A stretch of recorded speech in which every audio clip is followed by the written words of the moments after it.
sempre foi partidário de que deveria se abrir a Chincana. Eventualmente, Daniel Gray foi como uma formiga na pirâmide com a sua equipe e conseguiu confirmar cientificamente a existência de um túnel sobre a igreja localizada nas proximidades da cripta em que ele entrou em 1982. Mas em vez de ser aplaudido por sua descoberta histórica, a imprensa nacional os difamou, alegando que eles eram caçadores de tesouros e impostores que estavam colocando em risco a integridade estrutural da igreja. Como resultado, as implicações convincentes foram silenciadas, varridas para debaixo do tapete, literalmente, cobertas e encobertas.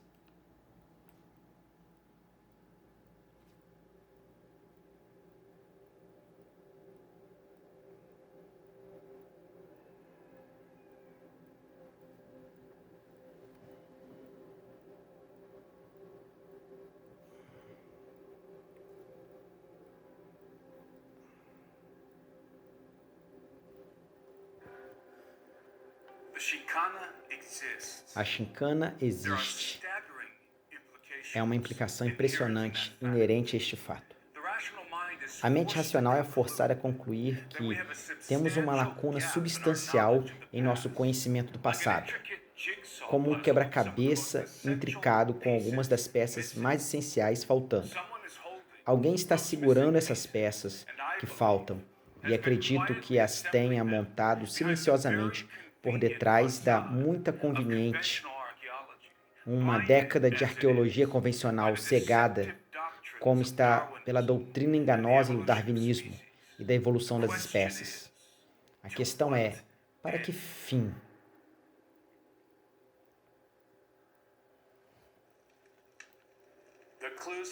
As pistas para juntar todas as peças estão escondidas nas páginas das escrituras sagradas, bem como em outros textos antigos e tradições orais. Salomão disse que a glória de Deus é encobrir as coisas, mas a honra dos reis é descobrir. Um assunto que foi escondido agora está sendo revelado para aqueles que estão dispostos a buscar as respostas. As respostas para os enigmas da pré-história estão bem diante de nossos olhos. Mas temos que estar dispostos a abandonar nossas noções preconcebidas sobre o passado e libertar nossas mentes dos grilhões da propaganda acadêmica.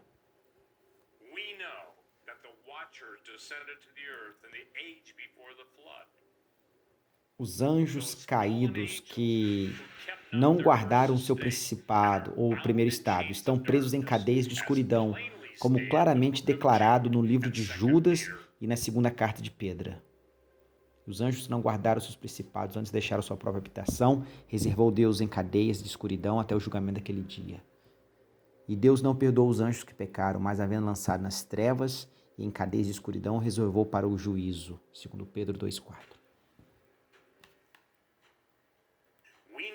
Sabemos que estes ensinaram à humanidade o conhecimento proibido e corromperam a genética da vida na Terra, até produzindo sua própria descendência híbrida com as filhas dos homens, os poderosos gigantes de antigamente, bem como muitos outros monstros genéticos concebidos através de seus atos pervertidos de rebelião.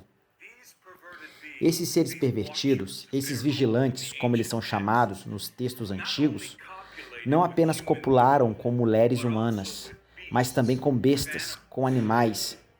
Então você pode imaginar a bagunça genética de entidades que eles fizeram e que habitaram o planeta antes que Deus pudesse um fim a tudo isso, literalmente lavando a terra nas águas do dilúvio. A era antes do dilúvio de Noé foi um tempo de extrema maldade na terra. Um tempo de sede de sangue, paganismo e perversão sexual, sem paralelo em toda a história da humanidade. Traíram seu Criador e seguiram na rebelião dos Belen Elohim, os filhos de Deus, os anjos caídos.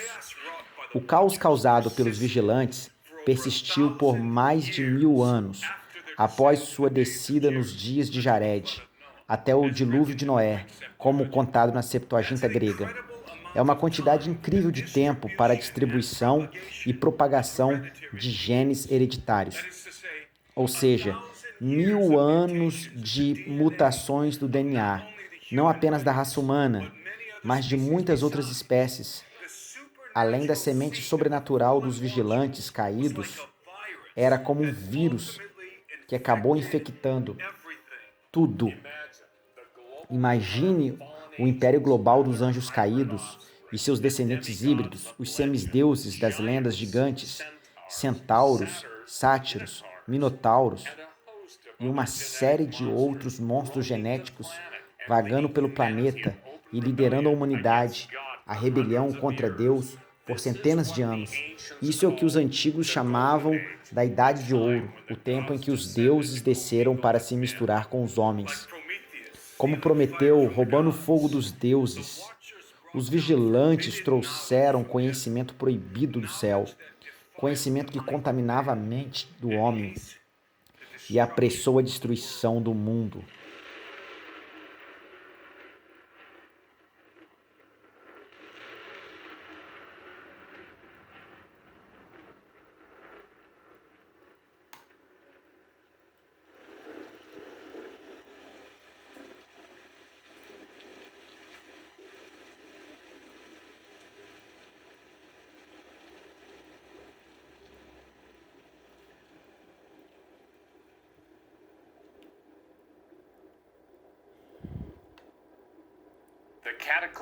O dilúvio cataclísmico de Noé totalmente aniquilou o velho mundo, varreu seus habitantes e varreu os artefatos de sua civilização, seu conhecimento e sua tecnologia.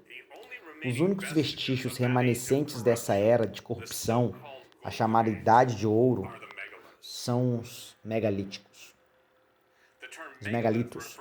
O termo megalito refere-se a edifícios pré-históricos construídos com imensamente grandes cúpulas ou pedras.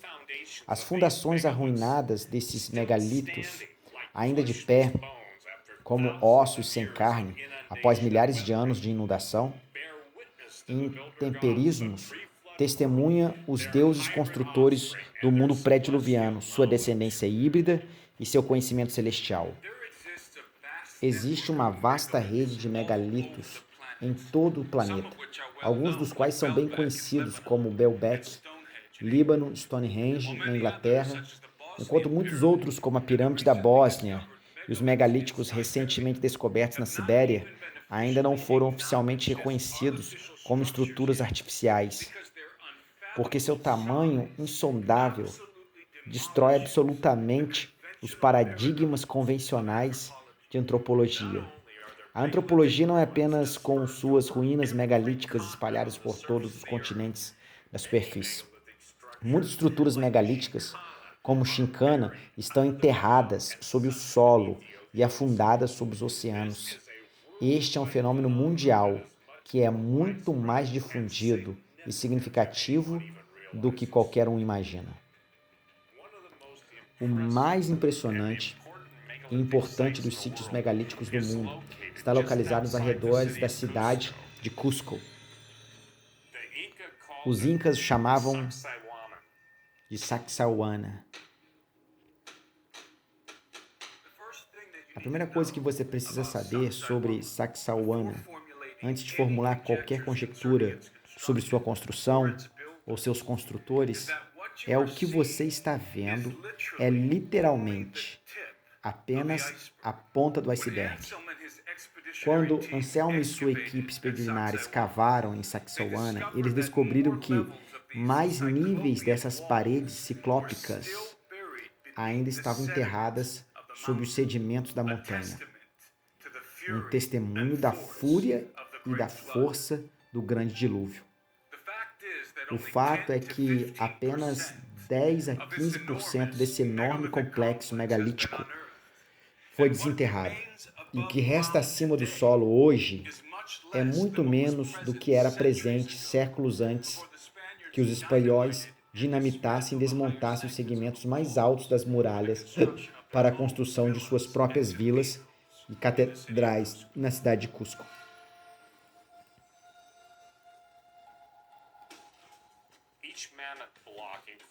Cada bloco incorporado nas muralhas está precisamente e exclusivamente encaixado com o que rodeia, sem uso de argamassa.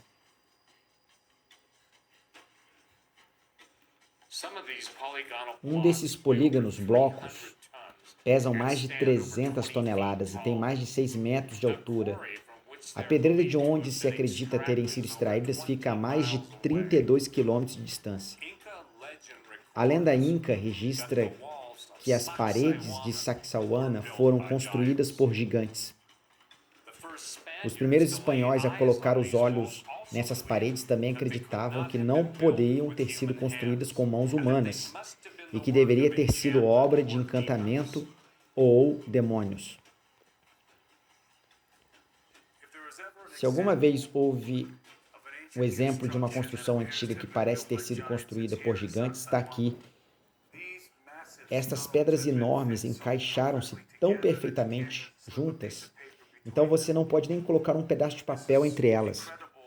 Isso é uma alvenaria incrível, além de capacidade de meros seres humanos, na minha opinião.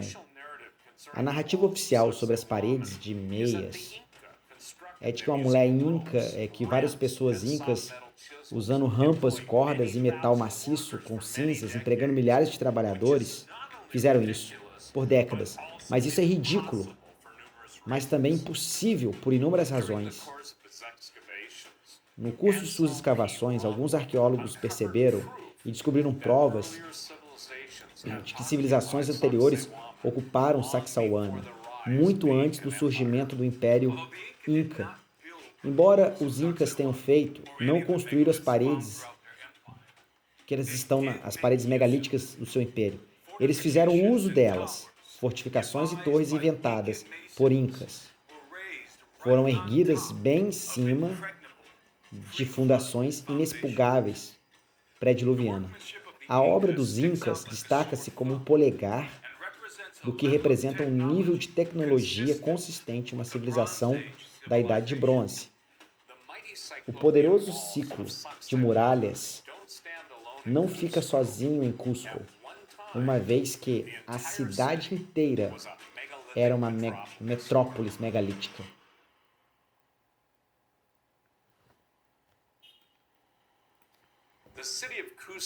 A própria cidade de Cusco é testemunha da tecnologia superior que existiu no passado. Muitos dos edifícios que ladeiam suas ruas e fundos, vilelas, foram construídas em cima de antigas fundações megalíticas. Desde sua queda, os conquistadores do século XVI, numerosos terremotos devastadores abalaram a cidade de Cusco. Em todos os casos, as paredes das catedrais e vilas construídas pelos espanhóis desmoronaram, mas o ciclópico pré-diluviano, as paredes não foram atingidas. Não apenas são grandes, são geometricamente precisas, intencionalmente, engenhosamente concebidas para resistir à atividade sísmica externa. Uma espécie de alvenaria do passado pré-histórico que ultrapassa de longe qualquer coisa que possamos construir com pedras hoje em dia. A diferença entre as duas paredes aqui nesta rua, em Cusco, é surpreendente. Esta é a construção original. Se você olhar direto para baixo, você verá que é reto e é muito bem construído. Está um pouco inclinado, e eles construíram essas paredes assim para que pudessem suportar terremotos. Este é o lado espanhol do muro, onde os espanhóis montaram os blocos, e você pode ver que eles são construídos aqui. Você pode ver que eles usaram muito concreto. Se você olhar para esta parede, você verá que ela é muito mal construída em comparação com a parede original. Ela é muito ondulada, você tem a sensação de que a coisa irá desabar, no caso de um grande terremoto. As paredes ciclópicas encontradas em toda a região de Cusco são compostas principalmente de blocos de granito e basalto, de adenisito duro, que tem uma superfície conexa ou pilotada distintiva. Eles juntam de maneira que elas são macias e maleáveis como argila, quando foram colocadas no lugar, então pressionadas. Há razões para acreditar que os antediluvianos podem ter sido capazes de mudar de alguma forma a composição química ou mesmo a estrutura atômica da pedra dura para torná-la mais macia, mais maleável e possivelmente mais leve. Isso pode parecer inacreditável, mas é consistente com o que se observa nas ruas de Cusco. Parece que essas duas grandes pedras foram colocadas em cima disso. Essa pedra aqui, enquanto pedra, não era totalmente dura, em outras palavras. Esta pedra teria sido macia e essas pedras pesadas foram colocadas em cima dela e ela teria acedido, literalmente esmagado essa pedra no fundo. É exatamente isso que parece ter acontecido aqui.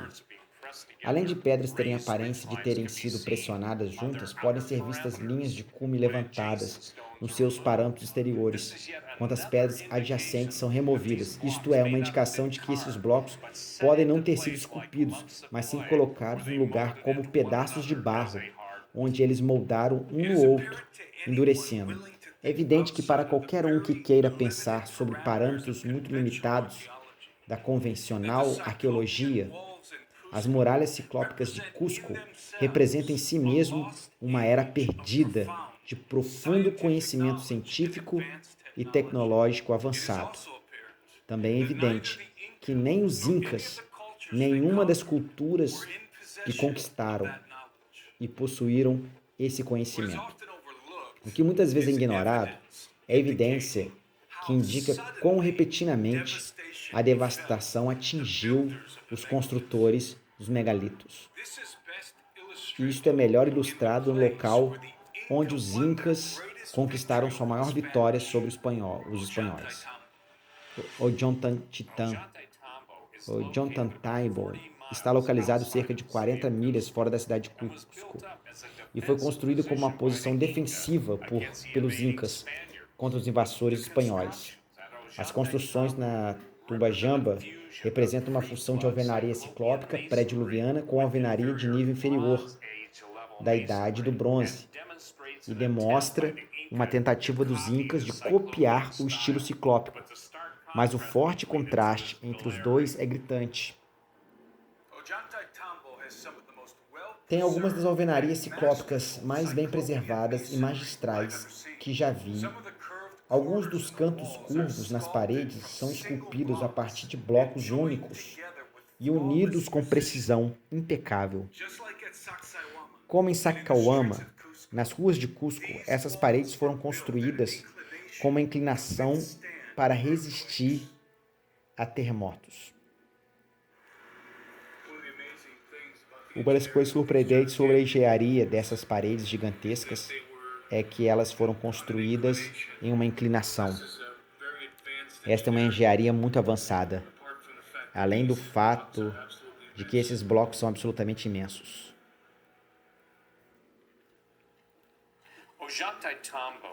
Ollantaytambo é a chave para decodificar a origem e o súbito desaparecimento dos construtores do megalítico no altiplano, combinando isso com o local. São dois estilos arquitetônicos ciclópicos distintos. Os blocos convexos, poligonais da região de Cusco e os blocos vitrificados retangulares, entrelaçados. Esses dois estilos juntos surgiram e eles estão relacionados e não tem nada a ver com os Incas.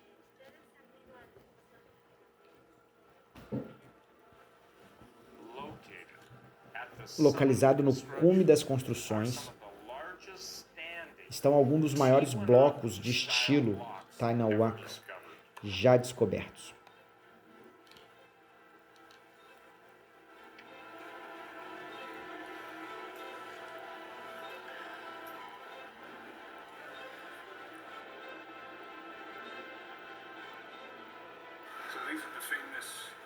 Estas são as famosas pedras megalíticas aqui que fazem parte da parede do Templo do Sol, Shakatani.